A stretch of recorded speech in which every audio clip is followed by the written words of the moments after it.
高雄初五透早5点外，这天顶熊熊在咧闪星光，有民众认为讲是雷公死啦，若气象署是讲这是火流星，真侪县市拢有看到。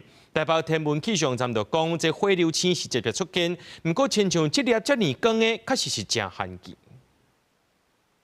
一阵闪光对天顶滑落来，熊熊规个天拢真做青色的。初五透早5:21，高雄寿山、基丁、莲池潭三大景点的即时影像镜头，拢记录到同款的画面。原地民众拢叫是咧死呐，后来斟酌甲看，发现那像是流星。不过那会遮光，尾啊遮长，大部分去网络发现，那高雄包括台中、南投、屏东、花莲、台东，拢有看到这粒流星。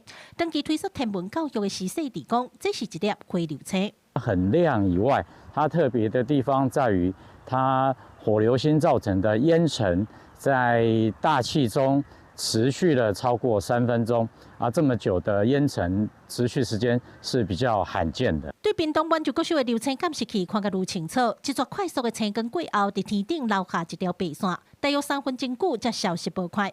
台北天文气象站讲，对伊的速度甲光度来看，这粒火流星应该有篮球遐尼大。最近当是上旱季做流星雨的观赏期，这粒应该是其中的一粒。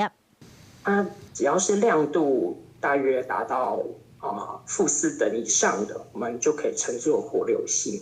有的是偏白色，有些就是偏绿色。如果是镁元素比较多的话，它燃烧的过程中主要就是以绿光的形式。台北天文气象站表示，火流星平均逐个月会当看到2-3粒，不过要亲像这粒遐光遐大的，确实无济。爱看天星的民众，速度来测集，也阁有木星枪。这时地球甲木星离上近，是今年观赏木星上好的时间。记者李新武、柯宾泽、柯家族、柯昭勇综合报道。